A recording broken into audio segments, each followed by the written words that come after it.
Assalamualaikum warahmatullahi wabarakatuh. Pemirsa di mana saja Anda berada, selamat berjumpa kembali dengan channel YouTube Insan Dongeng.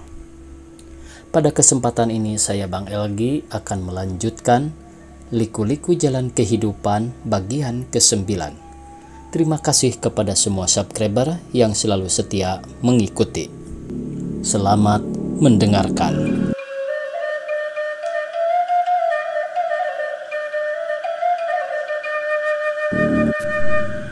Jawaban itu menyebabkan jantung Bu Sumo tersentak kaget. Sudah sejak semalam ia menaruh khawatir akan keselamatan suaminya. Sekarang ia mendengar jawaban begitu, maka hatinya jadi tambah khawatir. Beberapa detik lamanya ia seperti kehilangan akal.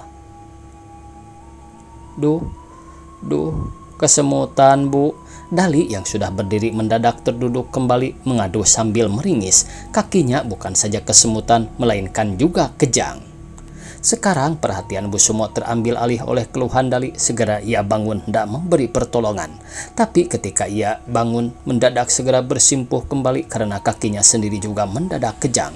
Maklumlah berjam-jam lamanya diam di tempat dingin tanpa bergerak.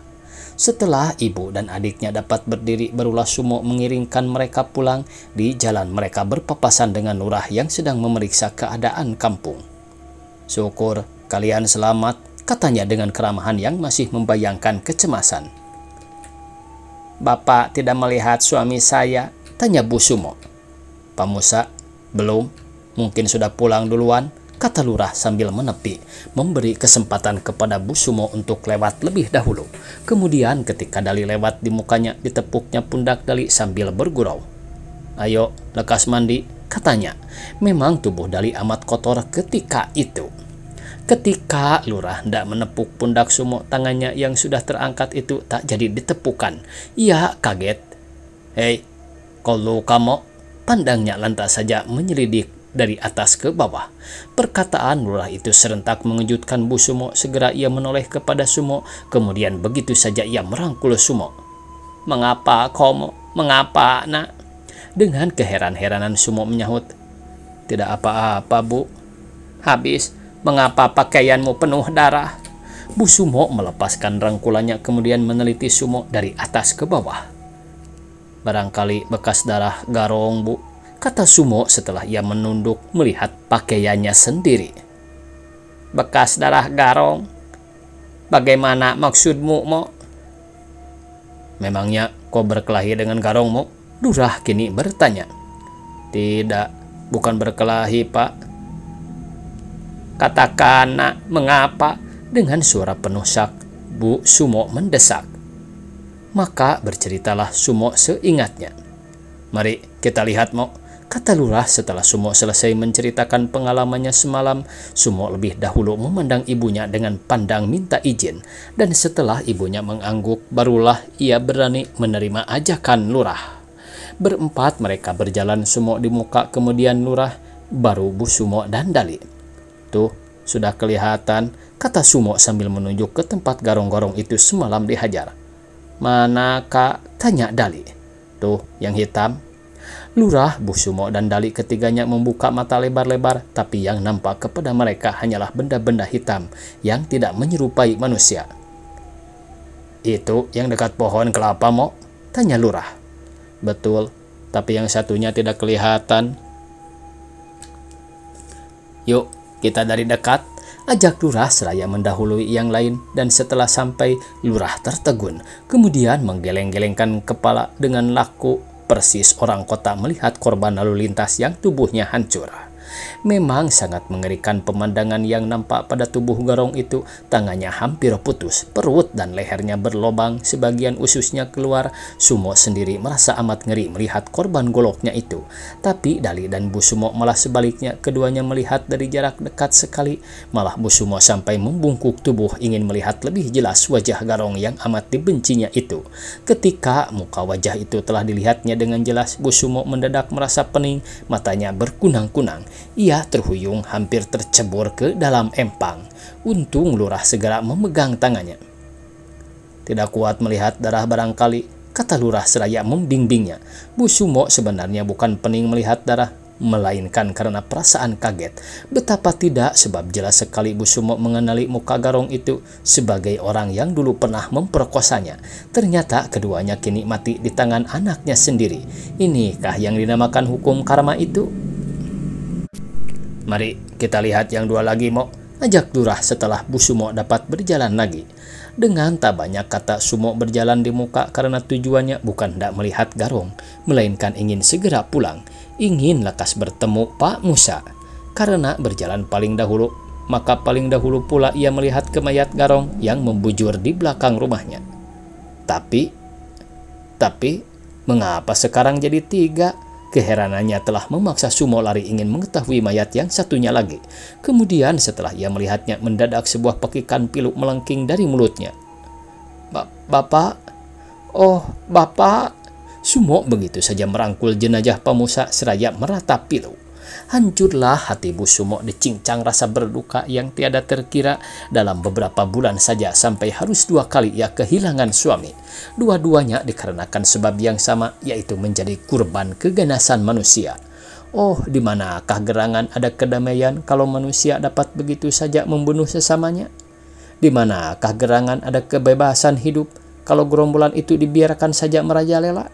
Mustahil ada kebebasan, mustahil ada ketentraman, mustahil ada damai, mustahil ada kesejahteraan kalau gerombolan bersenjata itu dibiarkan saja merajalela. Bu Sumo meratap pilu sambil memeluk jenazah suaminya. Sudahlah Bu Sumo, kata Lurah coba menghibur. Barangkali sudah kehendak takdir, Pamusa mesti pulang dengan cara begini. Sudahlah, jangan ibu terlampau menurutkan kata hati. Ibu malah mesti bersyukur karena Garong-Garong yang membinasakan Pamusa sudah mati di tangan anak ibu sendiri. Demikianlah Lurah mencoba menghibur, tapi karena Bu Sumo tak bisa lagi dihibur, maka akhirnya dibiarkan saja meraung-raung menangis. Lurah hanya dapat mengusap matanya sambil memalingkan muka, kemudian melangkah memeriksa 2 mayat Garong tersebut. Mengerikan luka-luka itu seolah menceritakan kepadanya bagaimana hebatnya serangan Sumo semalam. Selesai memeriksa mayat Garong, Lurah segera mengumpulkan penduduk untuk mengurus jenazah Pamusa.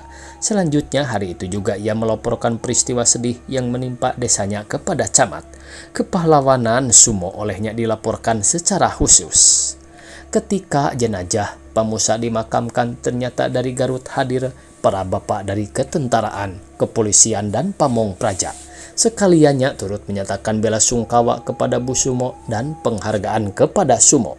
Pada kesempatan itu ada beberapa wartawan yang mewawancarai Sumo dan mengambil gambarnya, katanya untuk surat kabar.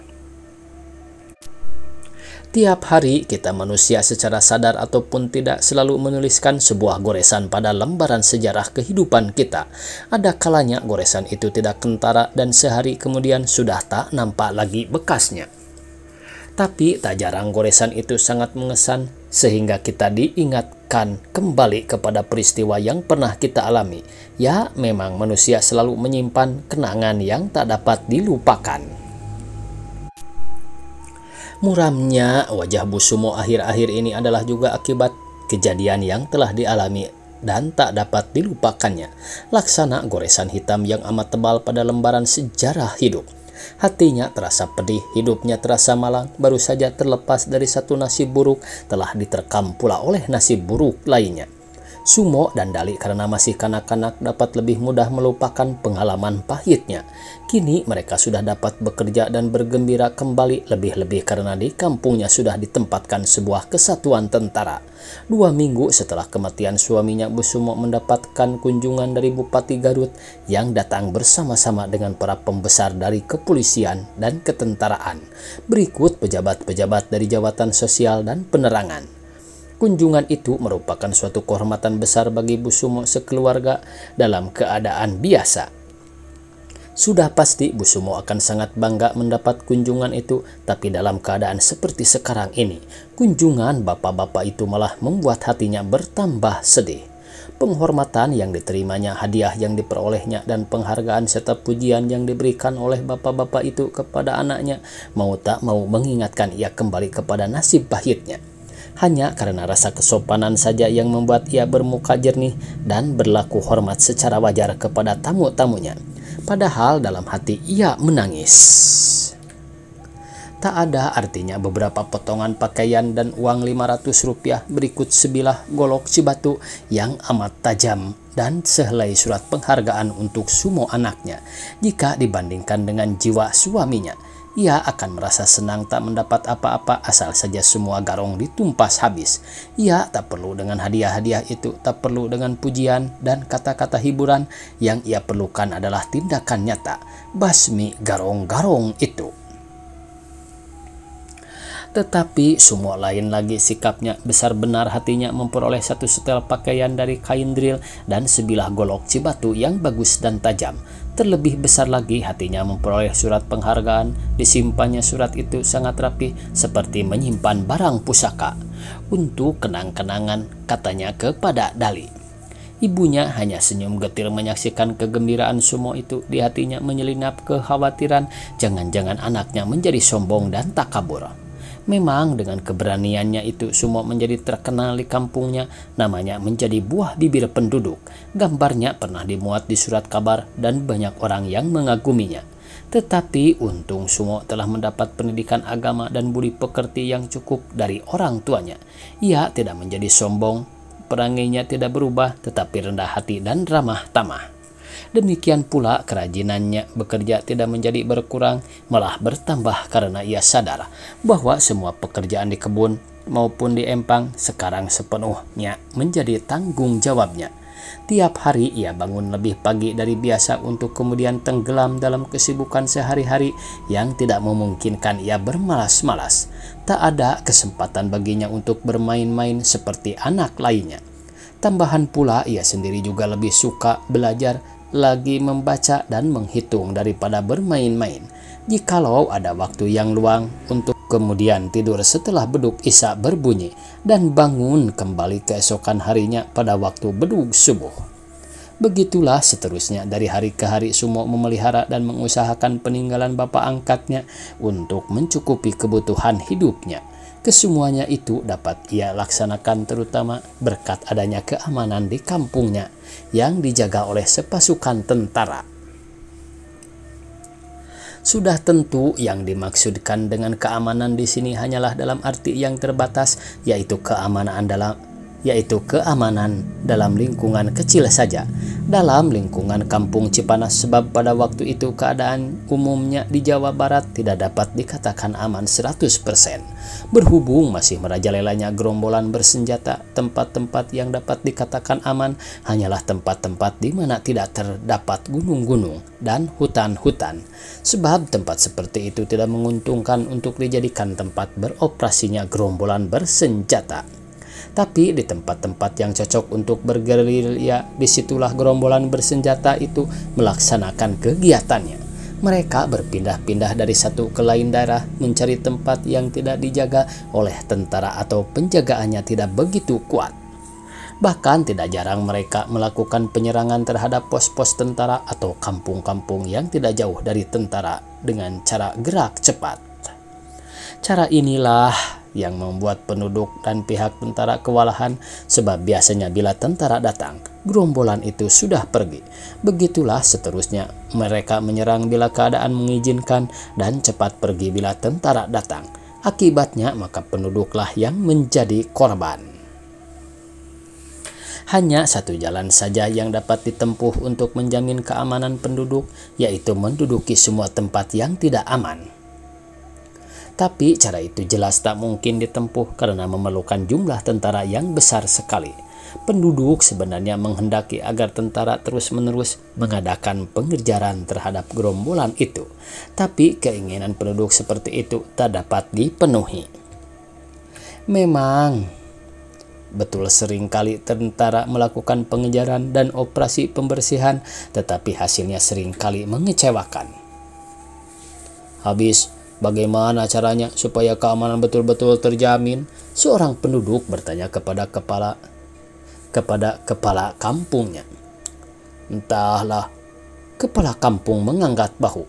Barangkali harus menanti sampai garong-garong itu insaf. Atau barangkali harus menanti sampai turunnya seorang nabi untuk menggerakkan hati nurani garong-garong itu, agar mereka sadar bahwa membunuh, merampok, memperkosa, dan mengacau sesamanya adalah perbuatan yang sangat terkutuk. Tetapi seorang penduduk mengeluh. Barangkali orang-orang kampung ini sudah mati kutu semua. Coba saja lihat tuh, mereka seakan-akan kehilangan akal. Belum apa-apa sudah cemas, padahal belum pasti benar tentara akan dipindahkan. Baru merupakan kabar saja, bukan? Apa betul kabar itu, kepala kampung? Menurut Pak Lurah, memang betul tentara akan ditarik dari sini karena daerah ini sudah dianggap aman. Bodoh benar anggapan seperti itu. Seorang penduduk gemas menepuk paha. Kalau betul tentara akan ditarik lagi, kita terpaksa harus kucing-kucingan lagi, Pak Kepala Kampung, kata seorang penduduk. Saya pikir barangkali lebih baik mengungsi saja, kata seorang tua. Bagaimana sikap Bu Sumo? Tanya Kepala Kampung kepada Ketua RT. Bu Sumo lagi yang ditanya. Dia akan sudah 2 kali jadi korban, kata Ketua RT. Makanya dia sangat cemas ketika mendengar berita bahwa tentara akan ditarik. Ketakutannya bukan main-main. Mendengar suara bedug saja seperti mendengar suara mortir. Kasihan anak-anaknya, semua jadi tak dapat tenang bekerja. Dali kalau sebentar saja menghilang, Bu Sumo sudah mencari-carinya. Rupa-rupanya kabar bahwa tentara akan ditarik dari kampung Cipanas bukan kabar angin lagi, sebab menurut Lurah kabar itu diperoleh dari Pak Camat sendiri. Hanya harinya saja yang belum dipastikan, rupanya dirahasiakan. Sebaiknya diusulkan agar jangan ditarik dulu sebelum ada gantinya, Pak Camat. Demikian ketika itu Lurah mengusulkan kepada atasannya. Kasihan penduduk, sambungnya. Sudah saya usulkan begitu, tapi rupanya mereka kurang menaruh perhatian. Alasannya sudah aman. Jemu Lurah mendengar alasan itu. Tentu saja sekarang aman karena masih ada tentara. Coba nanti kalau tentara sudah pergi, kita kan sudah berpengalaman, Pak Camat. Camat garuk-garuk ujung hidung. Alasan Lurah memang masuk akal, usulnya patut dikabulkan. Tetapi Camat hanyalah Camat, ia bukan komandan militer. Lurah termenung dengan wajah mendung, lebih mendung lagi ketika ia berhadapan dengan kepala-kepala kampung. Pada saat itu, tanpa disadari dalam hatinya timbul niat untuk ngedok seperti lain-lain Lurah demi kepentingan penduduknya. Memang ia tahu bahwa apabila penduduk secara teratur memberikan sokongan kepada gerombolan, biasanya gerombolan itu tidak mengganggu. Tapi di masa-masa yang lalu pikiran untuk ngedok itu tak pernah dirasakan. Tidak, katanya. Gerombolan bukan harus diberi hati, melainkan harus dihancurkan. Itulah prinsipnya. Tapi kali ini dikala kejengkelan hatinya tidak lagi tertahan demi kepentingan penduduk desanya, ia mulai mempertimbangkan langkah untuk ngedok. Ngedok ini mungkin pemirsa ya bermuka 2 atau apa ini ya. Jadi ke gerombolan memberikan sokongan, ke tentara juga memberikan sokongan, kira-kira seperti itu ya arti ngedok di sini. Keesokan harinya ketika tentara ditarik dari Cipanas, Lurah betul-betul bertekad untuk ngedok. Biar, katanya, asal penduduk selamat. Kemudian ia termenung memikirkan akibatnya apabila ngedoknya itu ketahuan oleh yang berwajib. Ia sedikit bimbang, tapi kemudian sekali lagi ia mengatakan biar kepada dirinya sendiri. Biar bagaimana nanti saja, katanya bulat. Lalu mulailah ia mencari jalan, tapi sementara itu penduduk diperintahkan untuk selalu waspada dan siap sedia. Biasa ia memerintahkan begitu kepada penduduk desanya, baik waktu ada tentara maupun waktu tidak ada tentara. Tetapi kali ini perintah itu diberikan karena ada dorongan nalurinya yang memperingatkan akan adanya bahaya setelah tentara pergi. waktunya habis pemirsa. Dicukupkan sekian, semoga esok kita bisa berjumpa kembali. Billahi taufiq wal hidayah. Wassalamualaikum warahmatullahi wabarakatuh.